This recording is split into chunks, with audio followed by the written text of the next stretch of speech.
नमस्ते प्रिय मित्राणि।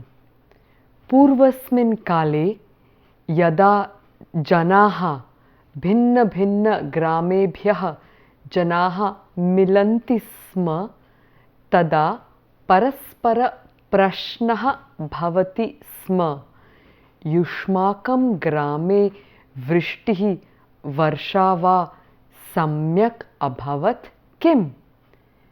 यदि उत्तरम् आम् वर्षा सम्यक् अभवत् इति आसीत् तर्हि ते जानन्ति स्म यत् तस्मिन् ग्रामे सर्वं सुखमयम् अस्ति। यदि ते वदन्ति स्म अस्माकं ग्रामे वृष्टिः वर्षा न अभवत् तदा जनाः अवगच्छन्ति स्म यत् तस्मिन् ग्रामे दुःखम् अस्ति. So dear friends, I just wanted to share that in previous days when people used to live in villages and they came from different villages and met each other, one of the first questions they would ask is whether it had rained well in their villages. And if the answer was yes, it rained well in our village, that implied that the people were happy and there was happiness in the air. And if the answer was that no, in our village it has not rained, then the implications were that the people were unhappy in that village. So, evam prashnakaranena स्वग्रामस्य अथवा ग्रामाणां स्वास्थ्यं मानसिक व्यवस्थायाः स्वास्थ्यं च ज्ञातुं शक्नुवन्ति स्म. So with these questions it was possible to gauge the well-being and the condition of the health, of the psychological as well as of the environmental health of that place. तो अहं जानामि बहुषु देशेषु सर्वदा वृष्टिः भवति यथा आयर्लैंड देशे बहु वृष्टिः भवति. अतः अहं प्रश्नं पृच्छामि अन्यत्र सर्वत्र युष्माकं देशेषु वृष्टिः अभवत् किम्? वृष्टिः वर्षा वा सम्यक् अभवत् किम्? So I know that there are some countries like in Ireland where I have friends from where it rains very often, so such questions would not be very relevant in those places. But for the rest of you, it's a question, it's another way of asking how are you, and it was very deeply connected with nature, as you can see. So my questions to you is that I hope everything is well in your places and that it has rained sufficiently for there to be enough food and enough well-being for your people. Besides that, tad vihaya Sanskrita varsha api bhavati kim yushmakam jivane. So besides that, I also would like to know whether there has been enough of Sanskrit rainfall in your lives. And aham asham karomi yat tatra paryapta varsha abhavat iti. And I hope that there has been a sufficient rainfall of the Sanskrit language in your being. Tena manaha shariram sarvam api swastha athava sarvam api swastham bhavati. And if it rains, then if there has been a Sanskrit shower in your beings and there has been enough of it, I'm assured that there is well-being in your mental and physical condition. So with these few words, let's move on to today's lecture, which is lecture number 19. And in our previous lessons, we were looking at the third person pronouns and nouns in the plural, and we had finished looking at that. Here we are going to look at the third person pronouns and nouns in the three genders in the dual form, and this is the part 1 of that. So in this session, we are going to do an introduction to the first and second cases for the masculine, the pullinga or the napunsakalinga words ending with the akara, and then we'll also look at the forms for the strilinga words ending with the a and the e karas. and we are going to look at this in the dvivachanam or the dual forms. Following this, we will do an understanding of the verb conjugation grid and do a practice of the vartamana or the present tense. And in this context, I would also like to introduce you to the concept of the different groups of verbs. We'll talk about it when we come to that particular slide. And as usual, there is a stress on trying to build your vocabulary. So let's move on. We'll do a little practice. So since we're looking at the first person, the first case and the second case for the third person pronouns and nouns, the question is kaha kim karoti, and in the feminine it is ka kim karoti. But when we are looking just at the masculine, we see that in the dual case it becomes kau kim kurutaha. So kaha kim karoti becomes kau kim kurutaha, and for the feminine ka kim karoti becomes ke kim kurutaha. Alright, you will understand why I have put the masculine and the feminine together in this particular slide. So the answer, saha gayakaha gayati, tau gayakau gayataha. Saha gayati, tau gayataha. Now, do you remember that when we were looking at a set of conversations we had about Sanskrit Bharati and the fact that Piyush was going there with his parents. So, pitarau gamishyataha kim was the question, and the answer was pitarau api gamishyataha. And pitarau, I had told you, was pitacha matacha. Okay, so the father and the mother became pitarau, the couple of the parents. So here we have the same verb ending, tau gayakau gayataha. Saha kridakaha kridati, tau kridakau kridataha. Uttamam. Saha vicharakaha vicharayati, vicharakau vicharayataha. Uttamam. Now let's do it with eshaha. Eshaha randhakaha, cook, randhayati, randhakau randhayataha. Uttamam. Tau randhakau randhayataha. Eshaha nayakaha nayati, tau nayakau nayataha. Uttamam. Eshaha pachakaha pachati, pachakaha pachataha. Uttamam.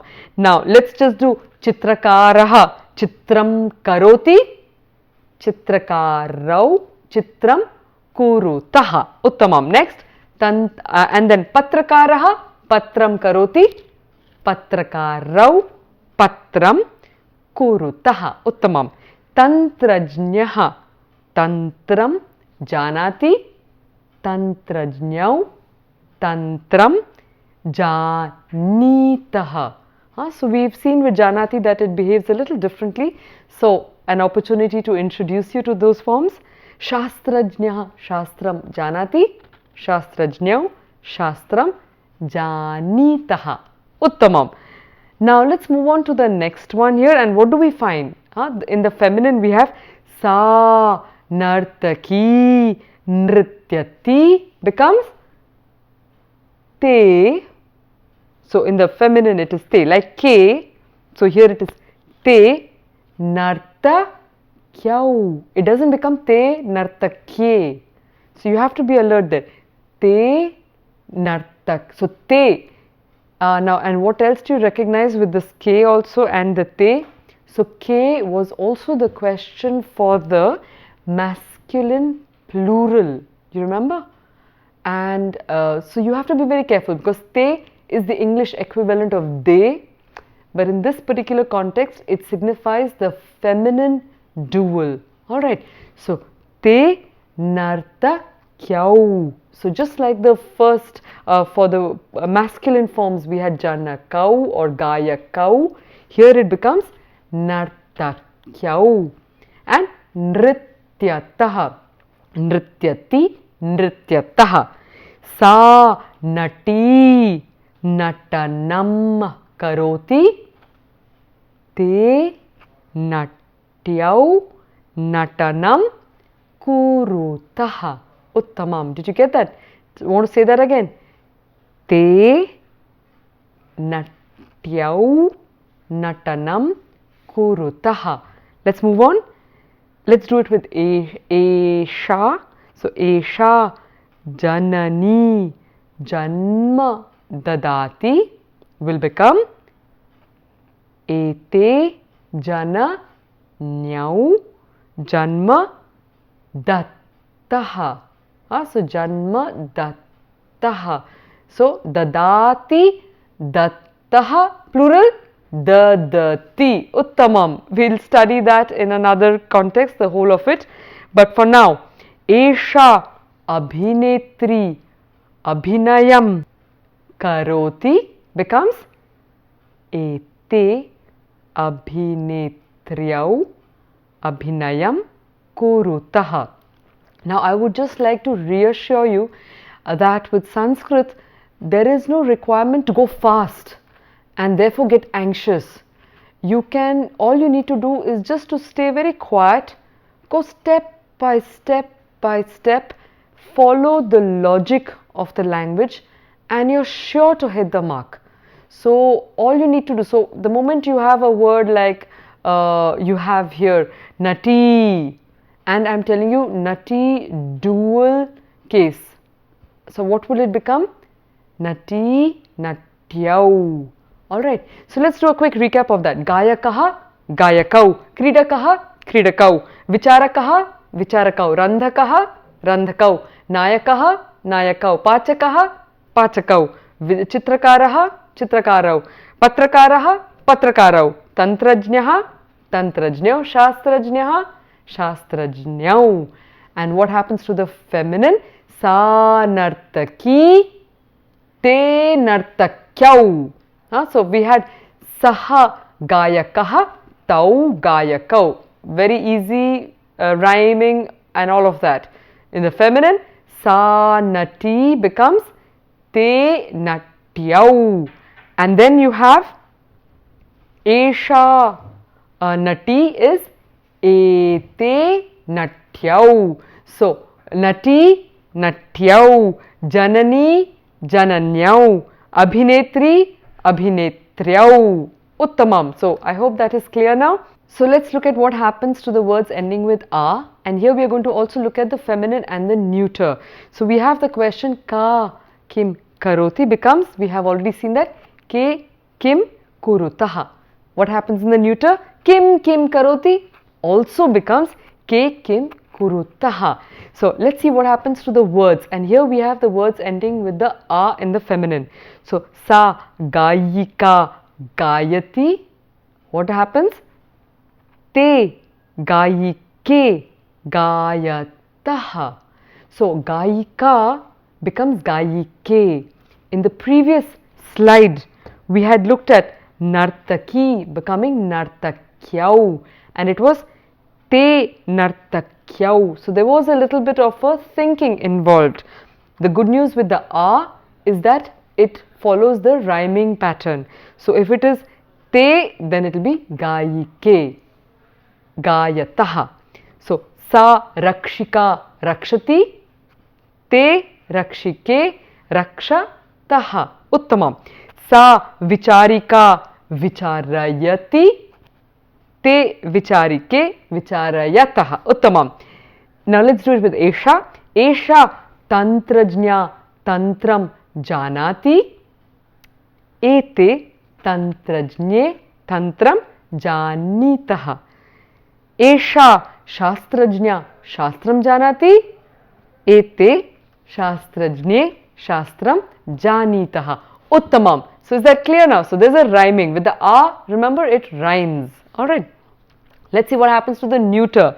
So tat vimanam shigram gachati, and I have kept the ete in the middle as you can see here because it is common to the words ending with the a and common to the words, or it's common to the feminine gender as well as to the neuter gender. It's not only limited to the a. So when we are talking of the pronouns, the dual form is the same for the genders for the feminine as well as the neuter genders. Let's see what happens with the neuter. We started it. Tat vimanam shighram gachati. Te vimane shighram gachatah. Uttamam. Tat vahanam mandam chalati. Go slowly. Become te vahane mandam gacha or chalatah. Uttamam. Let's do it with etat. Etat mitram sarvada sahayam karoti. Ete mitre sarvada sahayam kurutah. Next, etat nakshatram nishchita margena, on a definite path, gachati. Ete nakshatre nishchita margena gachatah. Uttamam. Let's do a recap on that. So, Gayika, Gayike, Rakshika, Rakshike, Vicharika, Vicharike, Sa Tantrajnya, Te Tantrajne, Sa Shastrajnya, Te Shastrajne, Tat Vimanam, Te Vimane, Tat Vahanam, Te Vahane, Tat Mitram, Te Mitre, Tat Nakshatram, Te Nakshatre. Alright, let me now mix and match it for you. So I suggest you close your eyes and I will just tell you words randomly like that, and let me see if you can remember the logic of the dual case here. So let's start. Gaika, Gaike. Nartaki, Nartakyau. Gayakaha, Gayakau. Mitram, Mitre. Vahanam, Vahane. Tantrajnya, Tantrajne. Tantrajnyaha, Tantrajnyau. Abhinetri, Abhinetryau. Sahodari, Sahodaryau. Nadi, Nadyau. Petika, Petike. Uttamam. So I think with that we have a good understanding of the first case for the dual. Now what I wanted to introduce to you next is the verb grid. So we have seen that we have thus far looked at the first and second persons. We had already looked at the dual for that. The only thing that was remaining to complete this grid of 9 is the dvivachanam for the prathama purusha. So I'm going to explain this grid all over again to you, and I would like you to hold this grid in your mind, because the entire verb conjugation will happen on the basis of this grid, and there are many tips in it. So if you can remember those tips, you will help yourself to learn and remember this language much faster. So kim kim asti atra pashyamaha militva tari prathamam atra vachanani santi. Tari ekavachanam, dvivachanam and bahuvachanam. So we have the numbers, so singular, dual and the plural. And purushaha santi. Sanskrite ke purushaha santi. Prathama purushaha. So who are the different persons involved in the actions? So prathama purusha, which is actually equivalent of the third person in English, and the second person formal or the madhyama purushaha but sammana sahitam, which is bhavan and bhavati. Then we have the madhyama purusha or the middle person, which is equivalent to the second person informal, and finally the uttama purusha or the first person. Alright, so this is the grid, and then like you can do a mix and match of which one you need to talk. So right at the outset there you can see that in order to use a verb, your brain has to do a certain amount of computing, and that computing, believe me, is very healthy to activate the grey cells of your brain matter. So let's see what happens here. So we've seen saha becomes tau in the plural, te.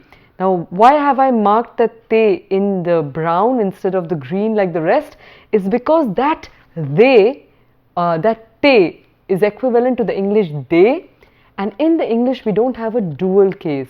We only have singular and plural, but it helps you to remember that the te gets carried over to the dual when it is in the feminine and the neuter. So the te gets carried over here to the feminine and the neuter forms, And how do you remember the tau? So the tip that I would suggest is that you remember the English two. So the two of them, and in English you have TWO. And just write that out for you. So you have TWO. So what is that two doing? If you have to pronounce it also, it is like a twau. So as you can see, there is a slight similarity with the phonetics of the tau there. Okay, so tau. I'll write that in English. So tau. I will yeah. So let's take that there for now. So tau and the two. So if in doubt, remember that the masculine. So two masculine. Tell yourselves that formula. Two masculine. What about the two? It is similar to the tau. So tau purushau. And we know that the au and the aha and the e are similar.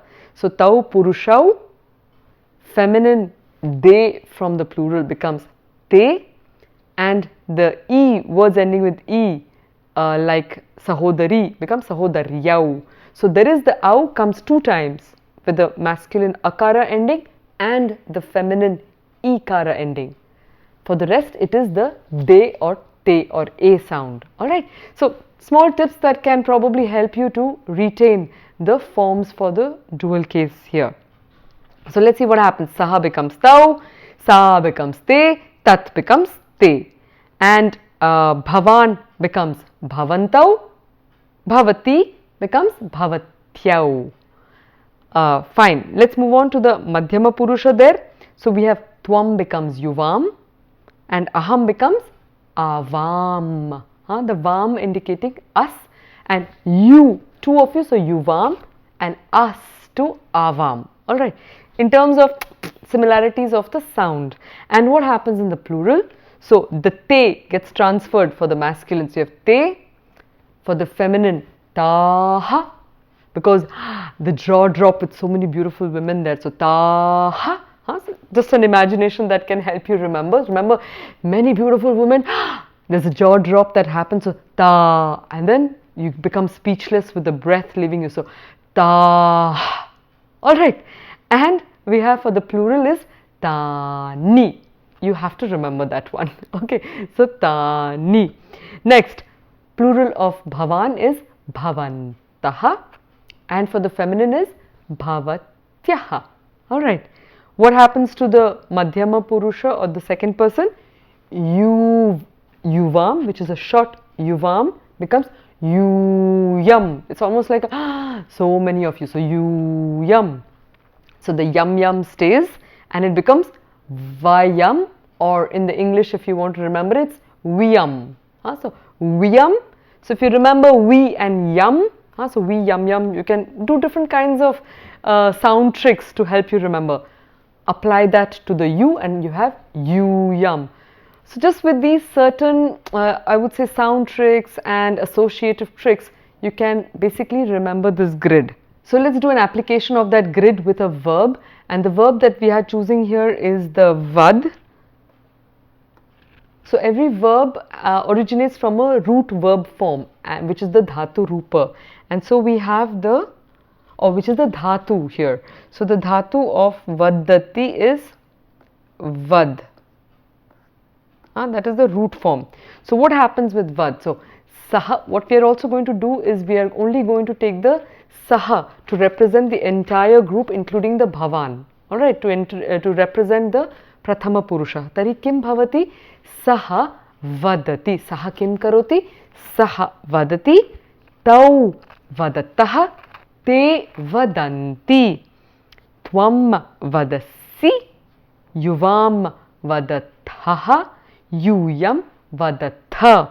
Aham vadami. Avam vadavaha. Vayam vadamaha. So the root form vad acquires these different suffixes. It's important for you as learners of Sanskrit to know that there is a software of the language and there is a hardware of the language.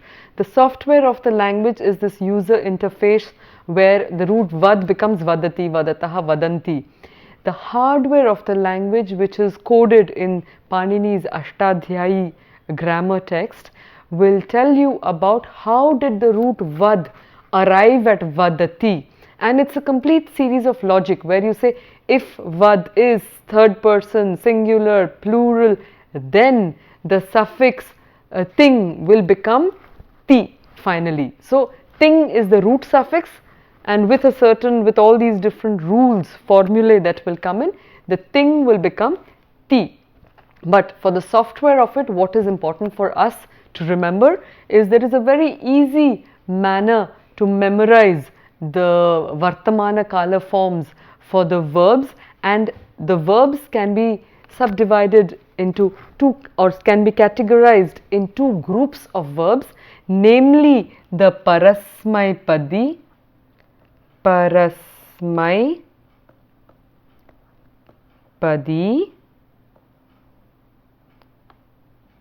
So Parasmai really means Parasmai. I'll write that for you in Parasmai Padi.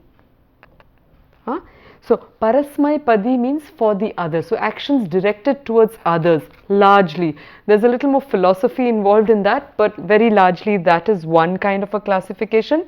And the other one is Atma Nepadi, which is the second kind. Atma Nepadi, second kind. And you have the third category of verbs, which are Ubhaya Padi. Ubhaya means both, so they can Ubhaya Padi. So that's the third classification in a sense, two large ones, and Ubhaya Padi means they can be done in both ways. So you can have Parasmai Padi forms as well as Atmanepadi forms for a certain group of dhatus or dhatu rupas. Okay, so here we have Parasmai Padi action towards others, Atmanepadi actions directed towards the self, and Ubhaya Padi, it can be in both directions. So what we are learning here is within the Parasmai Padi forms of the verbs. So that's the verb conjugations around Parasmai or in the Parasmai, for the Parasmai Padi groups. Alright, so we have Vadati, and the tip that I was giving you to remember these for the present tenses: Ti, Taha, Nti, Si, Thaha, Tha, Ami, Avaha, Amaha. Say that: Ti, Taha, Nti, Si, Thaha, Tha, Ami, Avaha, Amaha. And why is there this white L there? Because you have the Visarga in each of these. So you remember that the middle one is an L where there will be Visargas. How else can you remember the other remaining of them? Ti, drop the E, put the Visarga Taha, and in Ti you add the numbers, it becomes Nti. Si, you see, so you see can be one way of remembering. Thaha, so Ta with an extra, because there are two of the two of you, it becomes Thaha. That's a trick to try and remember. And Tha without Visarga. Then Me for I doing the action, me. Then two of us, Avaha, and Amaha for the plural. So you need memorization with Sanskrit. There's no other way out on that. So let's try and just say the verb by itself. Vadati, Vadataha, Vadanti, Vadasi, Vadathaha, Vadatha, Vadami, Vadavaha, Vadamaha. And so Ti, Taha, Anti, Si, Thaha, Tha, Ami, Avaha, Amaha. Astu. See if you can remember that. Uttamam. Now, like we talked of the different classification of the verb conjugations, in Sanskrit you also have 10 kinds of verbs, so 10 groups of verbs known as Ganaha. So Dasha Ganaha, and in those Ganaha, the first one is known as Bhuadi Ganaha. And again, there is a hardware that tells you why does the root Bhu become Bhavati. There is something that the that gets added. There is an extra, but that's part of the hardware which we will not enter at this stage. All you need to know that the verb Bhavati comes from the root Bhu, and that is representative of the first group known as the Bhuadi Ganaha. So I'll just write that for you, that is also the first group there. Alright, or I can even write it for you there. That's the first group of verbs. Astu. And now let's see what happens here. So let's take any other. So bhu becomes bhavati, pat becomes pathati, gam becomes gachati. So we've been looking at gachati, but it's important to know that the root is gam. Tishtati comes from the root stha. Pashyati, drish. So let's do the other way. Bhu bhavati, pat pathati, gam gachati, stha tishtati, and drish becomes pashyati. So the last two, as you can see, there is not a lot of similarity between the root form and the conjugated form, but that's because of the hardware. Yet as you go down the other words in this group, in its conjugation in other tenses, the root will come back, as we will see in the cases that will follow in our next lessons. So for now, let's take another verb, which is tishtati, it's tha. So if the root is tha, it will become tishtati. Let's conjugate it. Tishtati, tishtataha, tishtanti, tishtasi, tishtataha, tishtatha, tishtami, tishtavaha, tishtamaha. Uttamam. And another very important verb that is like a base verb is as. As comes from the second group,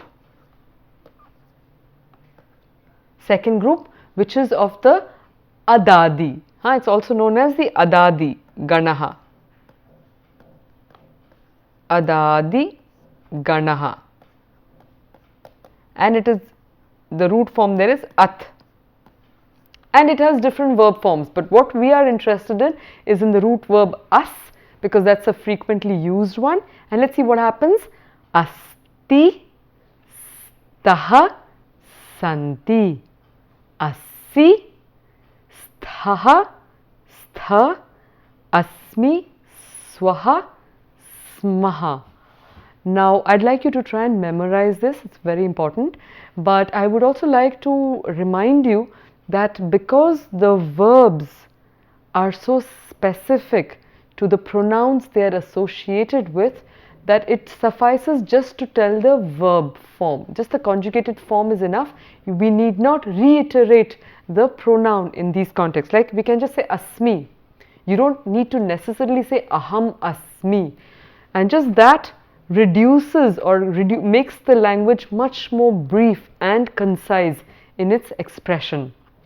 So please remember that asti is a very important verb and you would need to practice it. So let's see what happens in the second case here. We have kam becomes kau, kam and kim become ke. Uttamam. That sounds familiar? Yes. So it is identical to the first case. And how do we also know that? We have seen in the past with the first and second persons that in the dual case, the first and the second cases are the same. So it just suffices to remember one of them and you know the application in the other. So let's look at the word prastavaha, which means offer or proposal. Offer or proposal. Okay, so we have prastavam. In this dual becomes aham prastavam pashyami. I see the proposal. In two of them, aham prastavau pashyami. Okay, so I will skip the verb now and just stick to the form. So mahotsava is a combination of maha utsava. Put it together, there's a sandhi that forms. It is mahotsava. So the o here is indicative of that sandhi and it means a grand festival. So mahotsavam pashyami, mahotsavau pashyami. Sakhim becomes sakhyau, like the first case. So sakhi is a girlfriend or a female friend. Then kumari becomes kumaryau, means a young girl. Patrika, magazine.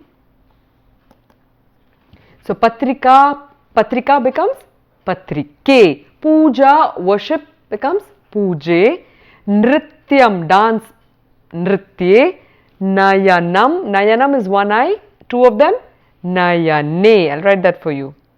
Alright, now what you notice is that I haven't done any color coding for the first and third columns, and that's because I would like to see, it's a game, and I'd like you to try and figure out the relationship between the pronouns and their conjugated verbs. So what I just do to help you is I'm going to just number them to see if we have all of them. So ekam, dve, trini, chatvari, pancha, shat, sapta, ashta,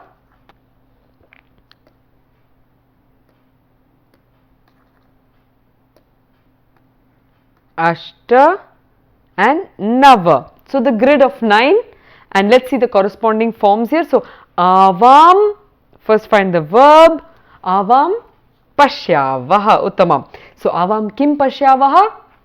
Prastavau pashyavaha. Tvam pashyasi, uttamam. So kim pashyasi? Mahotsavau pashyasi. You can choose any of them. I'm doing it randomly now. I'm like sticking to the order there. All right. Tau kim pashya taha, uttamam. So it's down there. Next, vayam kim or vayam, and then what will be the verb? Pashyamaha, uttamam. So vayam kim pashyama? Let's take patrika, patrike pashyamaha. Yuvam will be with vaha. Why? Because there's a vam there. So yuvam, not the vaha there, yuvam will be with the thaha. I hope you were awake and didn't get carried away with my slip of tongue. So yuvam pashyathaha. Kim pashyathaha? Kumari. Kumaryau pashyathaha. Uttamam. Saha. Very easy. Where is it now? Pashyati. Kim pashyati? Nrityam. Dual. Nritye pashyati. Yuyam. Verb corresponding, there isn't much left. Yes. Pashyanti, no. Pashyami, no. Pashyatha, uttamam. So yuyam pashyatha. Kim pashyatha? Nayanam, nayane. So you're seeing the two eyes there, whatever. So next, te. Yes, that's easy now. Pashyanti. Kim pashyanti? Let's say mahotsava. Mahotsavau pashyanti. Uttamam. The last one. Pashyami. Aham kim pashyami? I'll make the sentence for you. Let me see if you can translate. I am seeing the two female friends and the two dances. So aham pashyami, kim pashyami, two female friends, sakhyau and the dancers, nritye cha pashyami. Uttamam. Let's move on to do a quick recap of what we have done thus far, and we see that kaha and ka for the feminine here, but it becomes kau, kau, etau, etau, and ka becomes ke, ete, ete. For the masculine it was janakau, and for the second is janakau, and for the sahodari, sahodaryau, sahodaryau. So we see that it's the same there. And let's move on to the words ending with a and the neuter words. So we have in both cases the ke. So ke ambe, ete ambe, ke mitre, ete mitre. And in the second case, so ke, ete, ambe and mitre. Uttamam. So we have the first and second cases that are identical, and that will be half your work in terms of memorizations. So let's do an application of what we've learnt in a verse. We have another verse from the Gita, which is from the 3rd chapter, and it's the 34th verse there. It says, Indriyasyendriyasyarthe ragadveshau vyavasthitau tayor na vasham agachet tau hyasya paripanthinau.